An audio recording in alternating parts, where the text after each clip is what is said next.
about you? How are you doing? I am absolutely fine, thank you. और बताओ कैसे हो? बस बढ़िया सर. तो आलोक ने आपको क्या ब्रीफ दिया है? आलोक ने मुझे ब्रीफ दिया है कि आपको कोई ऐप वगैरह है जो बनाना है जिसके अपन specifications and scope of work वगैरह डिस्कस करेंगे. ठीक है. देखो पहले तो ये समझना है कि हम लोग लार्जर प्रोजेक्ट पे काम कर रहे हैं जो पूरी सप्लाई चेन और उसको आगे चल के करेगा, राइट? इसमें इंटीग्रेटेड फार्मिंग है. फार्मिंग के बाद फार्मिंग के लिए जो प्लांट्स हैं वो हम कोशिश करेंगे कि 4 से 5 साल पुराने प्लांट जो है नर्सरी में पैदा हो, राइट? बड़े प्लांट नर्सरीज में जाके लगेंगे और ये पहले से एंटीसिपेट किया जाएगा कि कहाँ का फील्ड पहले से रेडी है, राइट? और कहीं किसी को किसी का भुगतान नहीं करना है. That will be taken care by the crime free Bharat, right? और इसमें 4 तरीके के प्लांट होंगे, ठीक है ना? ओके. तो दैट इज द प्लांट.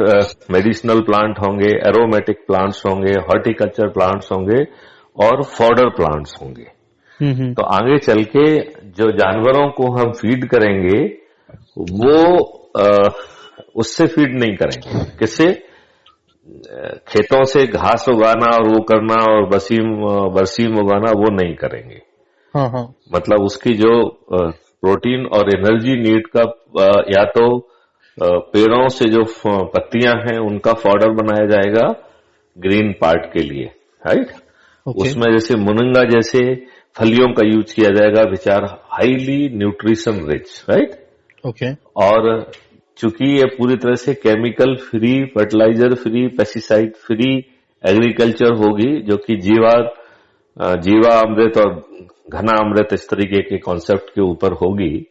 तो जो भूसा वगैरह होगा वो भी will be very nutritious and very good. And food chain में कोई भी नेगेटिव केमिकल चीज नहीं जाएगी. ओके. राइट. सो इस तरीके से फिर जो चीज इसमें पहली बार हम अटेम्प्ट कर रहे हैं कि किसान की पूरी आइडेंटिटी साथ में जाएगी, राइट? ओके. तो किसान की आइडेंटिटी जाएगी, राइट? और किसान का एक किसान के कई खेत हो सकते हैं, राइट? राइट. तो फार्म की आइडेंटिटी मतलब जियो लोकेशन के फॉर्म में जाएगी, right? Okay. There will be geo fencing of the farm also.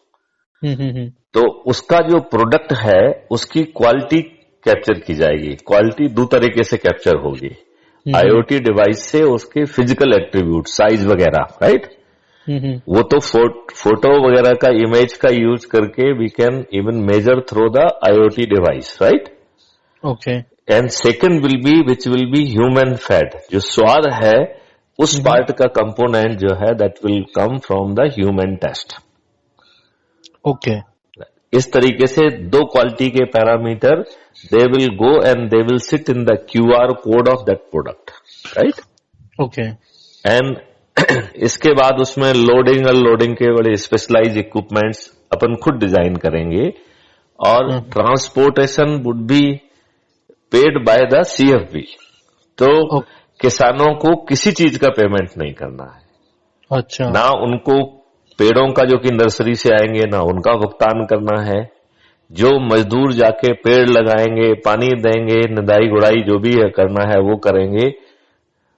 उनका जो भी फल है, जो भी प्रोड्यूस है वो निकलेगा, उसको निकालने के लिए भी जो लेबर जाएगी वो किसान से उसे वही भुगतान नहीं लेना है. उसका पूरा भुगतान CFB करेगा.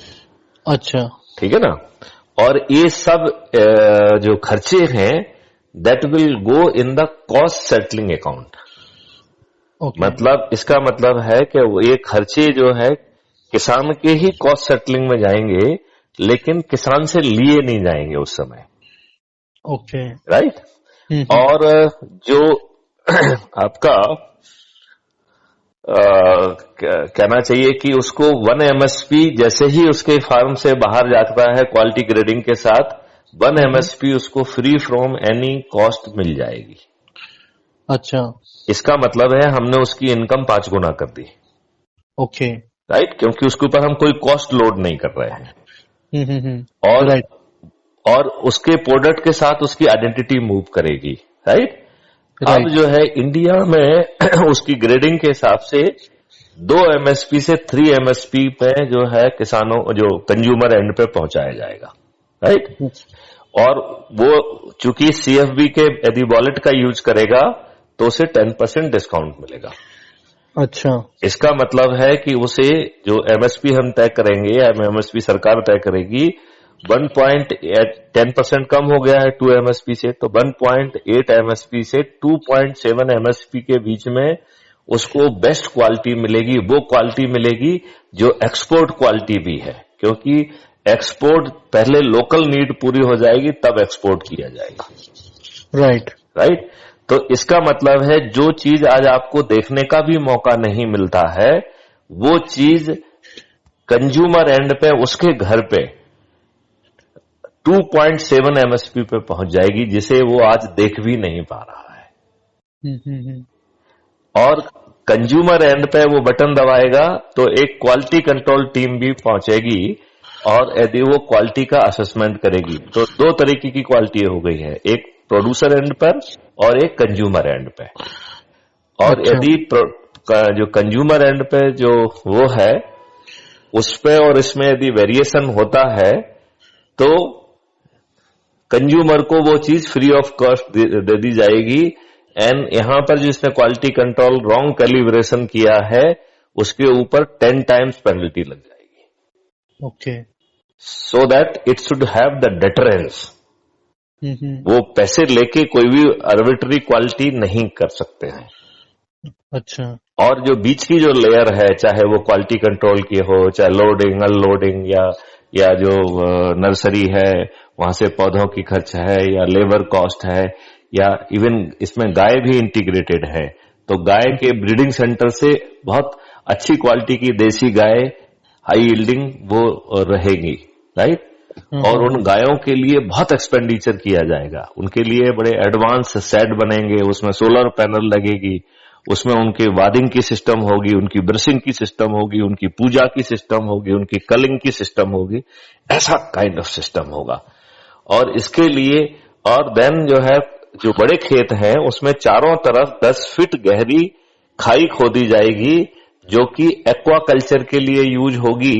और अभी हम कंसीडर कर रहे हैं कि उसकी लेयरिंग मिट्टी की ही पकी हुई चीज से उसकी लेयरिंग कर देंगे उससे, जिससे कि the quality of the trench will continue, और उसमें छेद रहेंगे उसमें, क्योंकि पानी को जमीन में जाने देना है। और उसमें 4 तरीके के बड़े बड़े प्लांट्स लगेंगे और हम वर्टिकल क्रॉपिंग के लिए जाएंगे तो कई लेयर में जो है खेती होगी।